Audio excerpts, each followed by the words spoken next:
तो आज हम पढ़ेंगे हमारे ऑर्गेनिक केमिस्ट्री का सेकंड चैप्टर जो है अल्कोहल फिनॉल एंड ईथर। सबसे पहले हम बात करते हैं अल्कोहल की। तो अल्कोहल होता क्या है? जब भी हम किसी OH ग्रुप को किसी एलिफेटिक चेन पे अटैच कर दें तो it is referred as alcohol, तो वो अल्कोहल बनाता है। ये कुछ एग्जांपल्स हैं, इसको हम ROH से रिप्रेजेंट करते हैं। अब हम बात करते हैं फिनॉल की। तो जब हम किसी OH ग्रुप को एक एरोमेटिक रिंग मतलब कि एक बेंजीन पे अगर हम उसे अटैच कर दें तो वो फिनॉल बना देता है। अब हम बात करते हैं ईथर की। तो जब भी किसी भी एल्केन में हाइड्रोजन को है हम OR या फिर O और उसके आगे एक एरोमेटिक रिंग से रिप्लेस कर देते हैं तो वो हमारा ईथर बनाता है। जैसे कि फॉर एग्जांपल यहाँ पे RH है, इसमें हमने H हटा के OR या फिर O प्लस O और एरोमेटिक रिंग लगा दी तो ROR ROA, तो इसे ही ईथर कहते हैं। बेसिकली यही जो है ये ईथर होता है। इसके बाद हम बात करते हैं क्लासिफिकेशन ऑफ अल्कोहल्स की।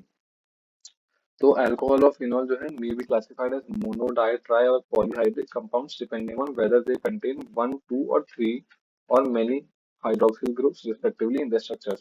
फिर हम बात करते हैं मोनोहाइड्रिक अल्कोहल की। तो जब भी एक OH ग्रुप होता है किसी ऑर्गेनिक कंपाउंड में तो उसे हम बेसिकली बोलते हैं मोनोहाइड्रिक अल्कोहल। ये कुछ एग्जांपल्स। अब बात करते हैं डायहाइड्रिक अल्कोहल की। तो जब भी दो OH ग्रुप प्रेजेंट होते हैं किसी ऑर्गेनिक कंपाउंड में तो दैट इज डायहाइड्रिक अल्कोहल, इसका एग्जांपल।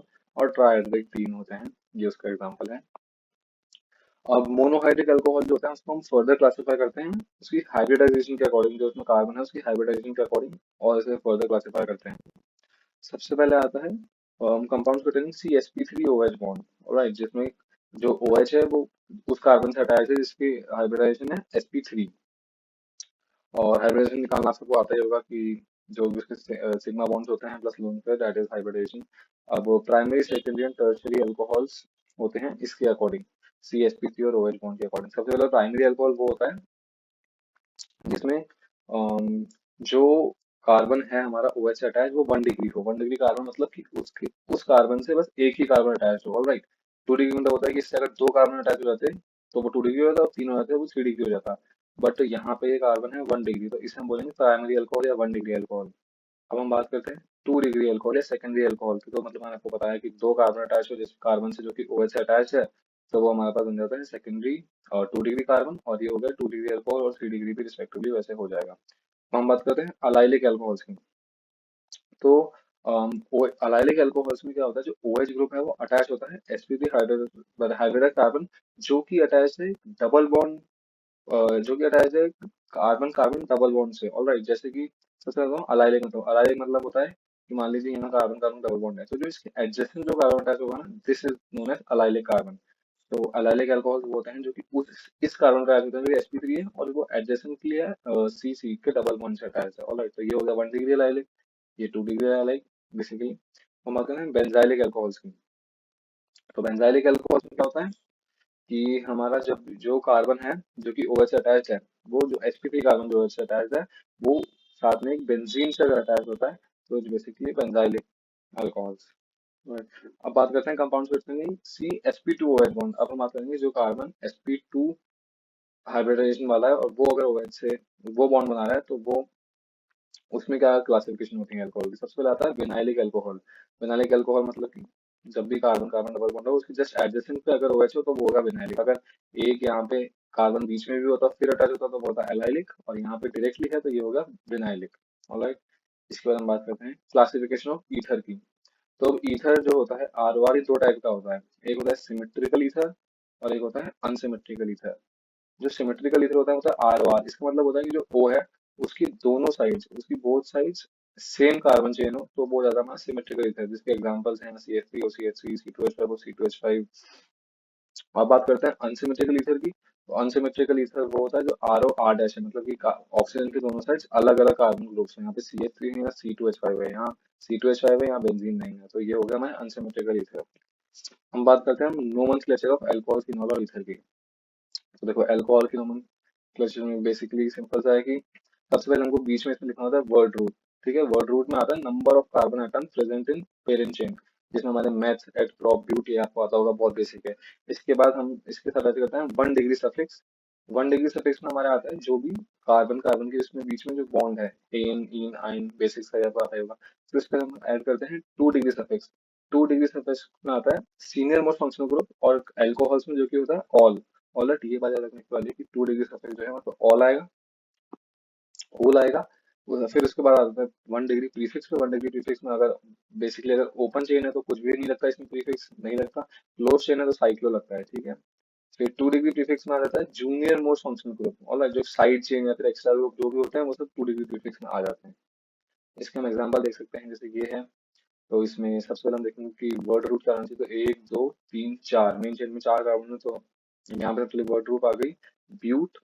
इसके बाद हम देखेंगे कि ब्यूट में डबल बॉन्ड भी है, तो यहाँ पे इन आ जाएगा, और डबल बॉन्ड सेकंड कार्बन पर यहाँ पे ब्यूट 2, और ओ एच है तो इसलिए ऑल। इससे पहले फिर हम देखेंगे कि बी आर सब्स्टिट्यूएंट है, तो वो 1 डिग्री प्रीफिक्स में आ जाएगा ब्रोमो। 1 डिग्री प्रीफिक्स में कुछ भी नहीं आएगा, तो वो साइक्लो है नहीं। 2 डिग्री प्रीफिक्स में आ जाएगा ब्रोमो, और ये हमारा पूरा हो जाएगा इसकी नेमिंग। ठीक है, ये समझ गए। इसका एक और एग्जाम्पल है, आप कर सकते हैं। बात करते हैं हम ईथर में नेमिंग की, नोमेनक्लेचर की। तो ईथर में देखो सिमेट्रिकल ईथर, अनसिमेट्रिकल ईथर में थोड़ा डिफरेंसेस हो रहे हैं नोमेनक्लेचर में। सबसे पहले हम बात करते हैं सिमेट्रिकल ईथर की। तो देखो सिमेट्रिकल ईथर में हमारे पास आर ओ आर होता है, इसका कॉमन नेम तो होता है basically die alkyl ether. IUPAC name होता है अल्कोक्सी एल्केन। अब इसका एग्जांपल देखें तो CH3 है। तो यहाँ पे कॉमन नेम इसका हो जाएगा डाई मिथाइल ईथर, क्योंकि बस अल्काइल ग्रुप इसमें अटैच होते हैं दोनों साइड, वो ही लगा देते हैं बीच में, बाकी ये डाई ईथर तो सेम रहता है। आईयूपीएसी नेम इसका होता है मिथॉक्सी मीथेन। यहाँ पे अल्कोक्सी एल्केन में मिथॉक्सी मीथेन, क्योंकि दोनों साइड सेम है। अब बात करते हैं अनसिमेट्रिकल ईथर की। तो अनसिमेट्रिकल ईथर में कॉमन नेम होता है अल्काइल अल्काइल ईथर, और आईयूपीएसी नेम होता है अल्कोक्सी एल्केन। अब इसमें देखो अल्काइल अल्काइल ईथर में तो हम अल्फाबेटिकल ऑर्डर के हिसाब से जो पहले आता है उसको लगाते हैं। जैसे यहाँ पे एग्जांपल है CH3 और C2H5। यहाँ पे C2H5 इथाइल हो गया, और ये मिथाइल हो गया। हम इसमें लगाते हैं इथाइल मिथाइल ईथर, क्योंकि अल्फाबेटिकली ई पहले आता है M से, तो इथाइल मिथाइल ईथर। और एल्कोक्सी एल्केन में क्या होता है ना, तो ये पहले जो एल्कोक्सी में आता है ना, वहां पे हमेशा आएगा सी, जिसमें कम होंगे, जिसमें कम कार्बन होंगे वो आएगा। तो CH3 और C2H5 में कम कार्बन किसमें है, CH3 में। इसमें मिथॉक्सी इथेन हो जाएगा। ऑलराइट, इथेन उसके बाद में आ जाएगा। इसका यहाँ पे एग्जांपल हो गया, आप देख सकते हैं। यहाँ पे आप लोगों को मैंने नाम दे दिया है, और फिर नाम से कंपाउंड बनाना है, तो आप देख सकते हैं कि कैसे बनाना है। अब हम बात करते हैं structure methods of preparation of alcohol की। ठीक है, अब यहाँ पे ये इंपॉर्टेंट है, यहाँ से मेथड स्टार्ट हो गए प्रिपरेशन के। सबसे पहला मेथड आता है फ्रॉम अल्काइल हैलाइड। तो अल्काइल हैलाइड से हमारे को अल्कोहल बनानी है, तो उसमें हमारी रिएक्शन होगी, वो यूज होगी, वो होगी न्यूक्लियोफिलिक सब्स्टिट्यूशन रिएक्शन। मैंने आपको लास्ट चैप्टर में समझाई क्या होता है। अगर आपको नहीं पता तो आप एक बार लास्ट चैप्टर जाकर देख सकते हैं, उसमें मैंने आपको एक्सप्लेन किया है कि क्या होता है। तो ये बेसिकली होता है आरएक्स। आरएक्स में हम जो कार्बन चेन है उसमें प्लस चार्ज होता है, और एक्स पे नेगेटिव चार्ज होता है, क्या हैलोजन होता है। ये भी आपको लास्ट चैप्टर में समझाया, आप देख सकते हैं। इसमें हम आरएक्स में हम एक्वस NaOH डालेंगे अगर, तो वो हमको ROH प्लस NaX बना देगा। ऑल राइट, ये OH जो है ये R से चल जाएगा, और ये X जो है ये Na से चल जाएगा। ये पॉजिटिव चार्ज है, OH में नेगेटिव चार्ज है, तो इसके साथ हमें बॉन्ड बना देगा, ये बॉन्ड टूट जाएगा, और ये X Na के साथ चल जाएगा। और ऐसे ROH जो है वो हमारा अल्कोहल होता है, जहाँ पे अल्कोहल की प्रिपरेशन हो जाएगी। ये इसके एग्जाम्पल्स हैं, आप देख सकते हैं, इसके अच्छे खासे एग्जाम्पल्स हैं। अब बात करते हैं प्रिपरेशन फ्रॉम अल्कीन्स। ठीक है, अब अल्कीन से अल्कोहल बनाने के 3 तरीके होते हैं, जिनमें सबसे पहला तरीका होता है हमारा बाय एसिड कैटलाइज्ड हाइड्रेशन। ठीक है, ये होता है डायरेक्ट मेथड ऑफ H2O, और इसमें मार्कोवनिकोव प्रोडक्ट बनता है। मार्कोवनिकोव और एंटी मार्कोवनिकोव मैंने आपको लास्ट चैप्टर में बताया था, तो अगर वो भी आपको जानना है तो आप जाके देख सकते हैं। यहाँ पे देखिए पूरा है कि alkyne react with water in the presence of acid as catalyst to form alcohols. In case of unsymmetrical alkenes, the addition reaction takes place according with Markovnikov's rule, जो कि मैंने आपको बता रखा है। तो यहाँ पे आप देख सकते हैं, आप CH2 डबल बॉन्ड CH2 है, इसमें हमने H2O डाला है H प्लस की प्रेजेंस में, तो यहाँ पे H प्लस और OH माइनस हमारे पास आ जाएगा। तो एक साइड तो इसमें H प्लस H आ जाएगा, और एक साइड OH आ जाएगा। यहाँ डबल बॉन्ड जो है वो ब्रेक हो जाएगा, और एक साइड H और एक साइड OH बन जाएगा। इसका ही और एग्जांपल है यहाँ पे। जैसे अब ये वाला जो प्रोडक्ट है, इसमें ये अनसिमेट्रिकल एल्कीन है, तो इसमें जिस कार्बन पे ज्यादा हाइड्रोजन होंगे वहां पे हाइड्रोजन लगेगा, और जिस पे कम होंगे उस पे OH लगेगा। यहाँ पे प्रोडक्ट में देख सकते हैं, यही बेसिकली मार्कोवनिक का रूल होता है, जो मैं आपको पहले ही समझा दूंगा, मैंने आपको फिर से समझा दिया यहाँ पे भी।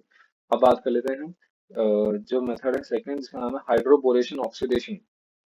और ये इनडायरेक्ट मेथड ऑफ H2O होता है। वो डायरेक्ट था क्योंकि मार्कोवनिक का रूल था, ये इनडायरेक्ट क्योंकि इसमें एंटी मार्कोवनिक का रूल लगेगा, और ये होता है मार्कोवनिक रूल का उल्टा।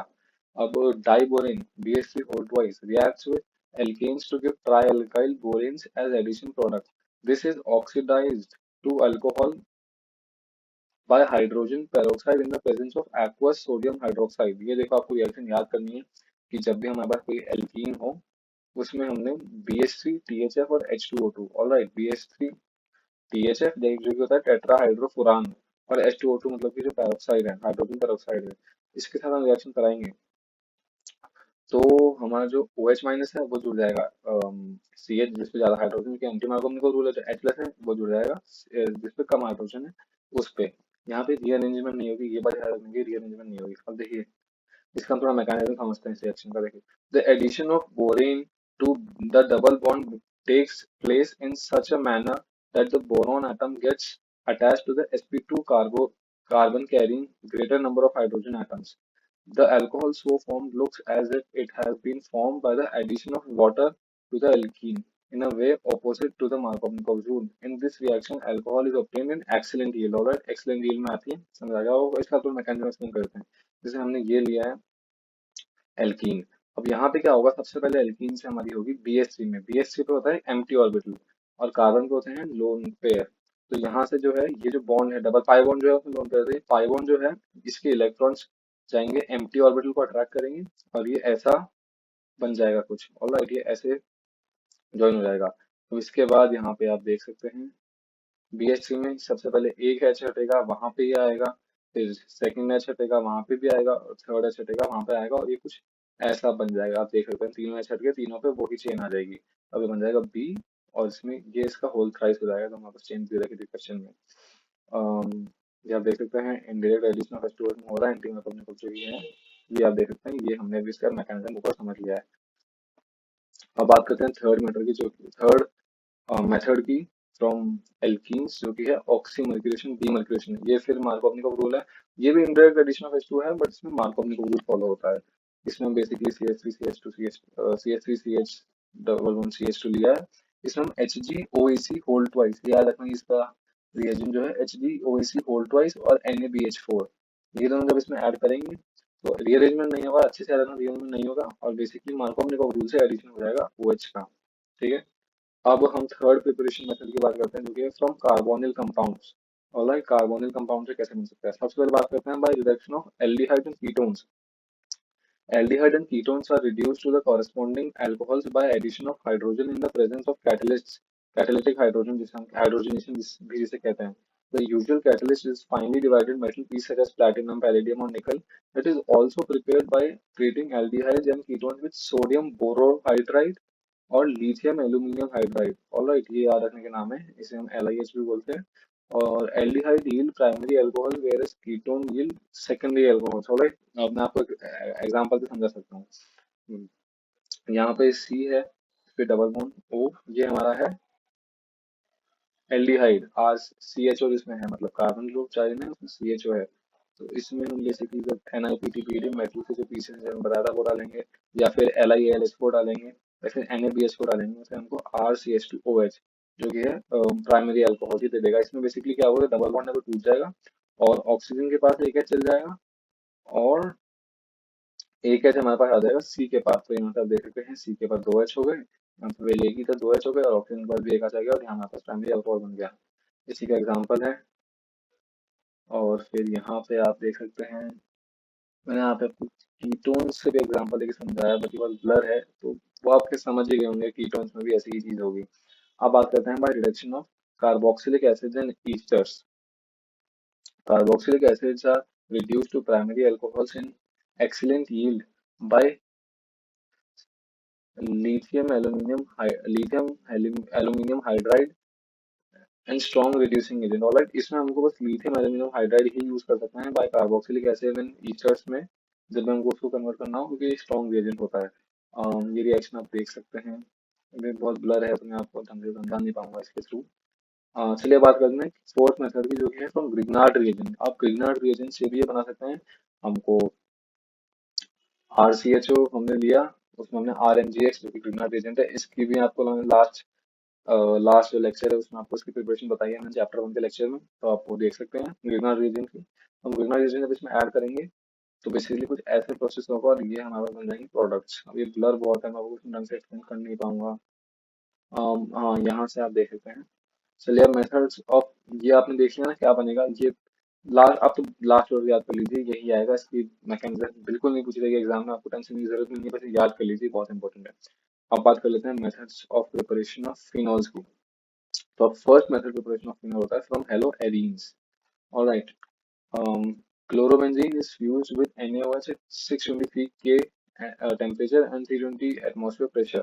Phenol is obtained by acidification of sodium phenolphthalein so formed। तो सबसे पहले हम इसमें क्लोरोबेंजीन लेंगे, उसमें NaOH डालेंगे 623 K टेम्परेचर और 300 एटमॉस्फेयर प्रेशर पे। तो ये सबसे पहले हमको बना देगा sodium phenoxide. Alright, sodium phenoxide याद रखना, सबसे पहले बनेगा सोडियम फिनॉक्साइड। अब हम इसको एसिडिफाई करेंगे with the help of HCl, तो हमको मिल जाएगा फिनॉल। ऑलराइट, ये आपको याद हो गया मेथड। यहाँ पे इसी का एग्जाम्पल है।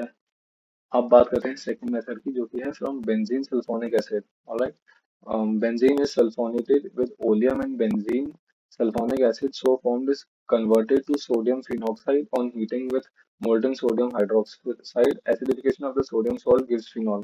और आज सबसे पहले हम मिलेंगे इसमें एक बेंजीन, बेंजीन में डालेंगे ओलियम। ओलियम हम जानते होंगे क्या होता है। और उसके बाद हम इसमें ओलियम इसको डालते ही ये हमारा बन जाएगा benzene sulphonic acid. Alright, benzene sulphonic acid ये बन जाएगा। इसमें हम NaOH डालेंगे और उसको फिर हम एसिडिफाई करेंगे, तो हमारे पास ये बन जाएगा फिनॉल। ऑलराइट, सेकंड मेथड हो गया। अब बात करते हैं हम third method from diazonium salt. Diazonium salt बहुत इंपॉर्टेंट चीज है, मैंने आपको लास्ट चैप्टर में इसके बारे में बताया था, इस चैप्टर में भी आई होगी, बहुत इंपॉर्टेंट चीज है, ये जरूर से याद कर लेना। A diazoxide salt is formed by treating an aromatic primary amine with nitrous acid NaNO2 and HCl at 273 to 278 K। डायजीनम, ये तो डायजीनम सॉल्ट की प्रिपरेशन हो गई, जो कि हमारे पास अमाइंस में भी आएगा आगे, तो यहाँ पे याद, वैसे तो याद कर ही लो, एग्जाम तो आ ही रहे हैं तो याद तो सब करना ही है। अब बात करते हैं diazonium salts are hydrolysed to phenols by warming with water और treating with dilute acids. Alright, सबसे पहले हम लेंगे इसमें एक एनिलीन। एनिलीन में डालेंगे NaNO2 प्लस HCl, तो वो हमें बनाएगा डायज़ोनियम सॉल्ट, जो कि आपको मैंने लास्ट चैप्टर में अच्छे से बताइए क्या होती है। अब डायज़ोनियम सॉल्ट में जब हम उसको जब हाइड्रोलाइज करेंगे, H2O डालेंगे, तो हमारा बन जाएगा फिनॉल। ऑलराइट, डायज़ोनियम सॉल्ट में H2O डालेंगे, फिनॉल बन जाएगा। अब फोर्थ मेथड है जो है from salicylic acid. Salicylic acid means benzene, उसमें एडजस्टमेंट कार्बन पे OH एंड COOH। ऑलराइट, इसे हम कहते हैं सैलिसाइक्लिक एसिड, या इंपॉर्टेंट है, याद रखना। सैलिसाइक्लिक एसिड में हम NaOH और CaO, NaOH और CaO याद रखना, रिएजेंट्स ये यूज करना है, ये यूज करेंगे तो हमारा बन जाएगा फिनॉल। ऑलराइट, अब आते हैं फिफ्थ मेथड पे, जो कि है फ्रॉम बेंजीन। बेंजीन में हम बेसिकली V2O5 डालेंगे तो हमारा फिनॉल बन जाएगा। बेसिक रिएक्शन याद रखना। अब बात कर लेते हैं फ्रॉम क्यूमीन की। देखिए, phenol is manufactured from the hydrocarbon cumene. Cumene isopropyl benzene जो होता है is oxidised in the presence of air to cumene hydroperoxide. It is converted to phenol and acetone by treating in it with dilute acid। Acetone, a byproduct of the reaction, is also obtained in large quantities by this method। इसमें सबसे पहले क्या करना है, cumene लेना है, जो कि ये होता है, जिसको हम बोलते हैं आइसोप्रोपाइल बेंजीन भी। ऑलराइट, आइसोप्रोपाइल बेंजीन होता है क्यूमीन का नाम। आइसो, इसमें हम अगर इसको ऑक्सीडाइज करें, इसमें हम O2 डालें, तो ये बन जाएगा क्यूमीन हाइड्रोपेरोक्साइड, जो कि आप देख सकते हैं क्या होता है। अब इसमें हम H2 डालेंगे, अगर इसे हाइड्रोलाइज करेंगे, तो हमारा बन जाएगा फिनॉल, और साथ में बन जाएगा हमारे पास एसीटोन। और एसीटोन जो है हमारे पास इसमें बनता है लार्ज क्वांटिटीज में। ऑलराइट, लार्ज क्वांटिटीज में तो एसीटोन मिल जाता है इससे। अगर ये एग्जाम में पूछे तो बता सकते हैं कि भाई क्यूमीन से अगर हम बनाते हैं तो हमको साथ में एसीटोन मिलता है लार्ज क्वांटिटीज में। अब बात कर लेते हैं फिजिकल प्रॉपर्टीज ऑफ अल्कोहल की। फिजिकल प्रॉपर्टीज ऑफ अल्कोहल सबसे पहले हम बात कर लेते हैं बॉइलिंग पॉइंट की। The boiling point of alcohol and phenols increase with increase in the number of carbon atoms because increase in van der Waals force. ये पिछले टॉपिक में, पिछले चैप्टर में भी सेम ही कॉन्सेप्ट यूज हो रहा था। बॉइलिंग पॉइंट मैंने आपको बताया था, यहाँ पे भी सेम ही है, तो आप पिछले में देख लेना। In alcohol the boiling point decrease with increase of branching in carbon chain because of decrease in van der Waals force with decrease in, ये आपको मैं बताया लास्ट चैप्टर में। तो boiling point directly proportional molecular mass, boiling point inversely proportional branching, same जैसा कि हमारे halo alkane hello arene होता था। हम यहाँ पे एग्जांपल देख सकते हैं कि देखिए, जितने ज्यादा, अब मॉलिक्यूलर मास से डायरेक्टली प्रोपोर्शनल बॉइलिंग पॉइंट, तो जितना ज्यादा कार्बन अगर होगा अल्कोहल्स में, उतना ही ज्यादा उसका मॉलिक्यूलर मास होगा, उतना ज्यादा उसका बॉइलिंग पॉइंट होगा। ये उसका एग्जांपल हो गया। अब जैसे अब इसमें ले लीजिए कि इसमें नंबर ऑफ कार्बन सब में सेम है, सब में चार चार कार्बन हैं, तो इसमें हम क्या देखेंगे ना, ब्रांचिंग देखेंगे। जिसमें कम ब्रांचिंग होगी वो सबसे ज्यादा, उसका बॉइलिंग पॉइंट सबसे ज्यादा होगा, क्योंकि ज्यादा ब्रांचिंग से अपना सरफेस एरिया बढ़ जाता है। तो यहाँ पे देख सकते हैं जैसे कि अब इसमें सबसे ज्यादा बॉन्डिंग है, सबसे कम, उसके बाद ये, उसके बाद ये। अब बात कर लेते हैं फिजिकल प्रॉपर्टी जो कि है solubility. Solubility of alcohol and phenols in water is due to their ability to form hydrogen bonds with water molecules as shown. Alright, जैसे कि आप यहाँ देख सकते हैं, the solubility decreases with increase in size of alkyl or aryl और hydrophobic जो group होते हैं. Several of the lower molecular mass alcohols are miscible with water in all proportions. Alright, यहाँ पर आप देख सकते हैं हाइड्रोजन बॉन्डिंग है, 11th का टॉपिक आपको आता ही होगा, नहीं आता तो इसलिए टाइम वेस्ट करने की जरूरत नहीं, एग्जाम पास में है तो छोड़ो, बस ये याद कर लो आप जो होता है कि सॉल्युबल होते हैं अल्कोहल फिनॉल, रीजन पूछे हाइड्रोजन बॉन्ड क्लियर खत्म। हाँ, तो अब हम बात करते हैं केमिकल प्रॉपर्टीज ऑफ अल्कोहल्स की। तो देखो सबसे पहले alcohol behaves as electrophile and nucleophile. Okay, alcohol electrophile की तरह बिहेव करता है, न्यूक्लियोफाइल की तरह भी बिहेव करता है। इलेक्ट्रोफाइल मतलब होता है इलेक्ट्रॉन लविंग स्पीशीज और न्यूक्लियोफाइल होती है न्यूक्लियस लविंग स्पीशीज। ओके, जो इलेक्ट्रॉन रिच होती है बेसिकली वो होती है न्यूक्लियोफाइल। और सबसे पहले हम आते हैं ब्रेकेज। अब अल्कोहल जो है ना वो इलेक्ट्रोफिल न्यूक्लियोफाइल के साथ कैसे बिहेव करता है, कब बिहेव करता है, जब ब्रेकेज ऑफ OH बॉन्ड होता है, जब भी अल्कोहल में O और H बॉन्ड टूटता है बीच में से, यहाँ पे देख सकते हैं, तो ये न्यूक्लियोफाइल की तरह बिहेव करेगा। क्यों? क्योंकि यहाँ पे फिर RO माइनस और H प्लस बन जाएगा, तो RO माइनस है जो नेगेटिव चार्ज है, तो फिर पॉजिटिव लविंग करेगा और ये न्यूक्लियोफाइल की तरह बिहेव करेगा। और जब ब्रेकेज ऑफ CO बॉन्ड होती है, मतलब C और O का बॉन्ड टूट जाता है, तो ये बिहेव करता है इलेक्ट्रोफाइल की तरह। क्यों? क्योंकि फिर OH माइनस और R प्लस बन जाता है और पॉजिटिव चार्ज है तो फिर नेगेटिव लोन की तरफ भी करेगा, तो इसलिए इलेक्ट्रोफाइल की तरफ यूज करता है। यहाँ पे आप देख सकते हैं कैसे कैसे एग्जाम्पल्स। अब बात करते हैं जो रिएक्शन है उनकी, when alcohol is behaving as nucleophile. पहले पहले इन रिएक्शंस की बात करें जहाँ पे अल्कोहल न्यूक्लियोफाइल की तरह बिहेव करता है। सबसे पहले बात आती है रिएक्शन विद मेटल्स। ऑलराइट, तो इसमें बात करते हैं कि ROH plus Na। Alright, ROH plus Na, तो इसमें हमारे पास OH बॉन्ड टूटता है, जब भी Na से हम रिएक्शन कराते हैं तो इसमें आता है RO माइनस Na प्लस और H2। क्यों? क्योंकि यहाँ पे RO माइनस होता है, ये Na प्लस है, तो माइनस प्लस को अटैच करेगा और यहाँ पे साथ में H2 हमारे पास बन जाएगा। This reaction is carried in a stored container because when sodium alkoxide is formed, H2 gas liberates। Alright, इसको हम stored container में करते हैं क्योंकि जब भी इसे हम सोडियम अल्कोक्साइड बोलते हैं, okay? इसका नाम होता है sodium alkoxide. when sodium alkoxide is formed, H2 gas liberates। Alright, इसलिए स्टोर कंटेनर में होती है। फिर अब बात करते हैं एसिडिटी ऑफ अल्कोहल्स की। The acidic character of alcohol is due to the polar structure of OH bond. An electron releasing group increases the electron density on oxygen, tending to decrease the polarity of OH bond. This decreases the strength, the acidic strength. For this reason, the acidic strength of alcohol decreases in the following order। अभी जो order है, अब देखिए जो order है ना, यहाँ पे इनको प्लस आई और प्लस एम इफेक्ट का यूज आ रहा है जो कि है हमारे 11th के टॉपिक्स जीओसी के। तो अब अगर आपको नहीं आता होगा ना तो मैं आपको एक्सप्लेन कर नहीं पाऊंगा, आपको आपको आते हैं तो आप समझ आ जाएंगे। तो देखिए अगर आपको ये आता है पहले से तो पहले इनको, तो अगर नहीं आता तो मैं बोलूंगा इसमें टाइम वेस्ट मत करना, आपको इतना टाइम नहीं है, आप ये भी जाके समझ सको। आप बेसिकली बस इस ऑर्डर को ऐसे कैसे याद कर लो और बस चलते रहना, ये रीजन कुछ मत समझना, बस याद कर लो। अब बात करते हैं कि भाई alcohol are however weaker acids in water. This can be illustrated by the reaction of water with an alkoxide। अब देखिए यहाँ पे फिर से वही कॉन्जुगेट एसिड कॉन्जुगेट बेस, ये भी 11th के हैं, इक्विलिब्रियम के टॉपिक्स हैं, तो नहीं आएंगे आपको ऐसे समझ, तो इसलिए आप बस याद करते चलो। मैं आपको बेसिक बेसिक बता देता हूँ कि अल्कोहल जो है इसमें जो ऊपर रिएक्शन होता है H प्लस डोनर, और ब्रॉन्स्टेड बेस क्या होता है, जो कि होता है H plus acceptor. Alright, Brønsted base है ये आप रिएक्शन देख लेना। आप बात करते हैं एसिडिटी ऑफ फिनॉल्स की। एसिडिटी ऑफ अल्कोहल की बात की, फिनॉल्स की बात करते हैं। Reactions of phenol with metals, example in sodium hydroxide, indicate it's acidic nature. The hydroxyl group in phenol is directly attached to the sp2 hybridized carbon of benzene ring, which acts as an electron withdrawing group. Due to this, the charge distribution in phenol molecule as depicted in the resonance structure causes the oxygen। देखिए यहाँ पे resonance की बात आ गई, फिर से वही बात आपको 11th आती है तो है तो ये समझ आ जाएगा, वरना टाइम वेस्ट मत करना, सीधे सीधे रटो आगे चलो। The ionization of an alcohol and the phenol takes place as follows। Alright, यहाँ पर देख सकते हैं। अब बात करते हैं esterification की, जो कि है fourth chemical reaction. Alcohols and phenols react with carboxylic acids, acid chlorides and acid anhydrides to form esters। Alright, अब यहाँ पर देख सकते हैं ये है RCOOH जो कि है कार्बोक्सिलिक एसिड, इसमें हमने डाला ROH, जो कि यहाँ पे न्यूक्लियोफाइल, याद है ना सर, न्यूक्लियोफाइल की तरह बिहेव करता है वो रिएक्शन चल रही है। जब ये न्यूक्लियोफाइल की तरह बिहेव करेगा तो इसमें H प्लस के प्रेजेंस में ये RCO R डैश बना देगा, क्योंकि यहाँ पे RO माइनस RCO प्लस, यहाँ पे माइनस प्लस अटैच होंगे तो RCO R डैश बना देगा। इस तरीके का एग्जाम्पल है, देख सकते हैं आप। अब बात करते हैं मैंने अल्कोहल बिहेव एज इलेक्ट्रोफाइल। अब जो न्यूट्रोफिल की बात चले, बात है इलेक्ट्रोफाइल पे। सबसे आती है रिएक्शन विद हाइड्रोजन हैलाइड। तो alcohols react with hydrogen halides to form alkyl halides, ठीक है। आरओएच बॉन्ड टूटा है, इस पे आ गया प्लस, इस पे आ गया OH माइनस, HCl डाला हमने, मतलब जो हाइड्रोजन हैलाइड है, तो HCl में H प्लस होगा। इसमें जो H प्लस है ये OH माइनस के साथ H2O बना देगा, और फिर R प्लस और Cl माइनस मिलके RCl बना देंगे, जैसे कि आप देख सकते हैं। और ये हमेशा होती है ZnCl2 के प्रेजेंस में, ऑलराइट, याद रखना। इसके एग्जांपल हो गए कुछ। अब बात करें रिएक्शन में फास्फोरस ट्राइहैलाइड की। तो फास्फोरस ट्राइहैलाइड या फास्फोरस, जैसे कि ROH है प्लस PCl5 है, तो ये बना देगा RCl HCl POCl3, ऑलराइट।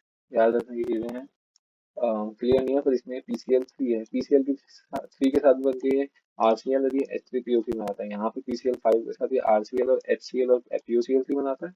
यहाँ जब PL3 के साथ कनेक्ट करता है तो ये RCl और H3PO3 बनाता है, ठीक है। इसका आप देख सकते हैं। अब बात करते हैं डिहाइड्रेशन की। अल्कोहल्स अंडरगो डिहाइड्रेशन, रिमूवल, जिसका मतलब होता है removal of a molecule to form alkenes on treating with protic acid. Example concentrated H2O4 और H3PO4 और catalyst such as anhydrous zinc chloride और एल्यूमिनियम। इसका आप एग्जांपल देख सकते हैं कि CH2OH है, कॉन्सेंट्रेटेड H2O में पूरे H3PO4 डाला तो CH2CH2 अल्कीन बन गया।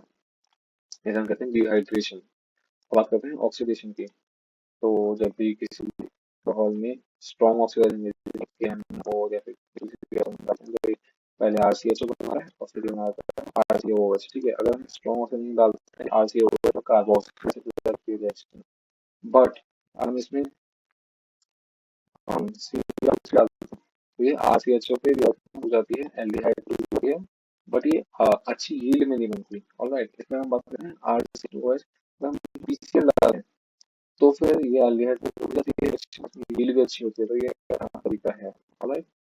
ये प्राइमरी अल्कोहल्स में डालेंगे तो एल्डिहाइड बन जाएगा, सेकेंडरी अल्कोहल्स में डालेंगे तो ये कीटोन बना देगा। अब बात करते हैं वन डिग्री अल्कोहल की। ये तो वही है, उस पे लिख सकते हैं। अब केमिकल रिएक्शन ऑफ फिनॉल की, अल्कोहल की बात होगी, अब बात फिनॉल रिएक्शन OH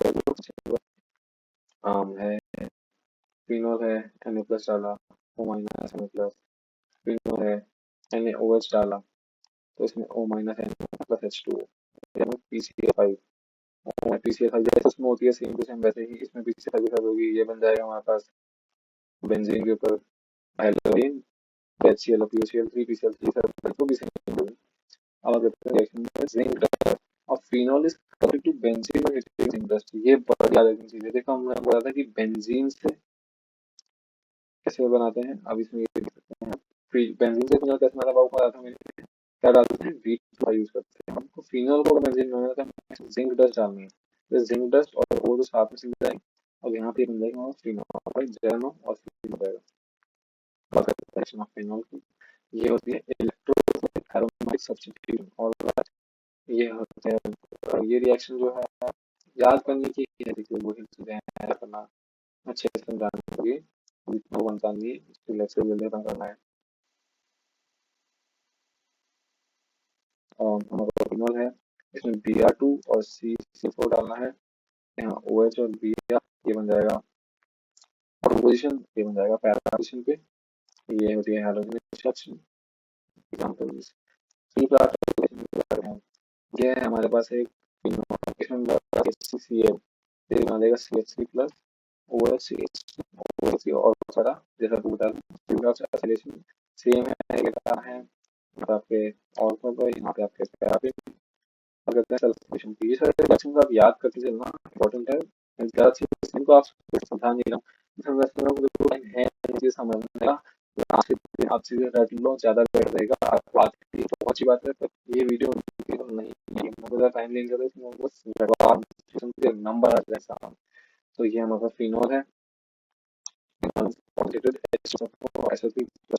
एच डालेंगे तो यहाँ पे ये वही ऑल्सो पैरा पैसोसी एच बन जाएगा, जैसे आप देखते हैं। अब आते हैं कोई भी reaction, phenoxide ion generated by phenol with sodium hydroxide is even more reactive than phenol towards electrophilic substitution with carbon dioxide. A weak electrophile alright. Orthohydroxybenzoic acid is formed as the main reaction product. Alright, इसमें हम phenol को अगर NaOH के साथ react कराते हैं तो पहले तो हमें बनता है फिनॉल माइनस Na प्लस, कहते हैं उसको हम कार्बन डाइऑक्साइड और कार्बन डाइऑक्साइड इसमें हम डालें तो ये हमको फिर दे देता है OH और COH, जो कि ऑर्थो कहते हैं। यहाँ पे देखिए मैंने कहा था ortho benzoic acid, ortho hydroxy benzoic acid, ठीक है, ये इसका नाम है। 2 hydroxy benzoic acid salicylic acid कहते हैं, याद रखना। अब बात करते हैं ईथर की, ठीक है, ईथर की जैसे हमने एल्कोहल और फिनॉल कर लिए कंप्लीट। अब आते हैं ईथर पे। तो देखो हमने पता ईथर क्या होता है कि भाई जब भी कोई हाइड्रोजन जो होता है किसी एल्कीन में, उसको हम या तो OR या OR एक एरोमेटिक रिप्लेस करते हैं तो वो ईथर बना देता है। बनता है अपन बताता है। ईथर की जो शेप है वो बेंड हो जाती है, वो आ रहा है शेप थोड़ी बेंड हो जाती है, ठीक है। अब आती है प्रिपरेशन ऑफ ईथर की बारी। सबसे पहले है from dehydration of ether. Alcohols undergo dehydration. From dehydration of alcohol. Alcohol undergo dehydration, the presence of protic acids. The formation of this reaction product alkene or aldehyde depends on the reaction conditions. The alcohol है H2SO4 443 gallon है, alkene बना देगा। H13 gallon बना तो ether बना देगा, ठीक है, याद रखना। कि अल्कोहल को हम H2SO4 के साथ ही करेंगे। 440 बस 30 गैलन का आंसर है। 443 गैलन का हम अगर से करेंगे तो यहाँ को एल्कीन दे देगा और 413 पे करेंगे temperature.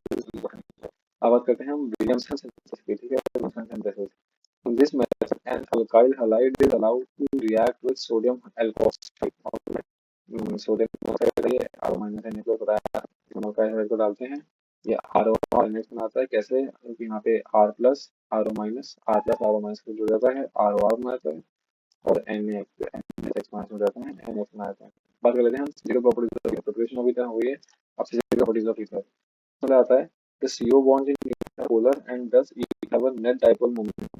The d polarities of ether do not appreciably affect their boiling point, which are comparable to those of the alkanes of comparable molecular masses but are much lower. The boiling point of alcohol is shown in the following cases.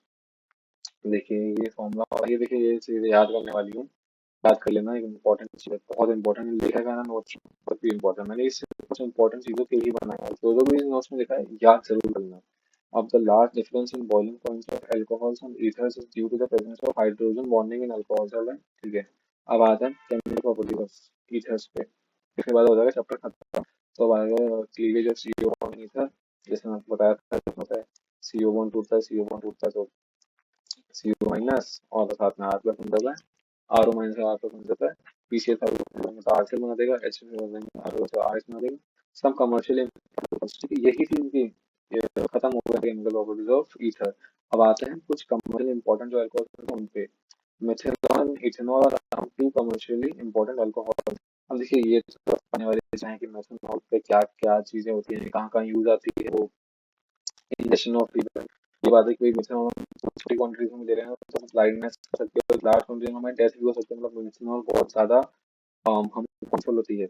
और बाकी आप पढ़ सकते हैं formaldehyde में काम आती है मिथेनॉल। अब आते हैं इथेनॉल, एक्चुअली फर्मेंटेशन से ऑब्टेन होती है। बाकी आप ये पढ़ रही है तो देखो याद कम से क्या याद करना है।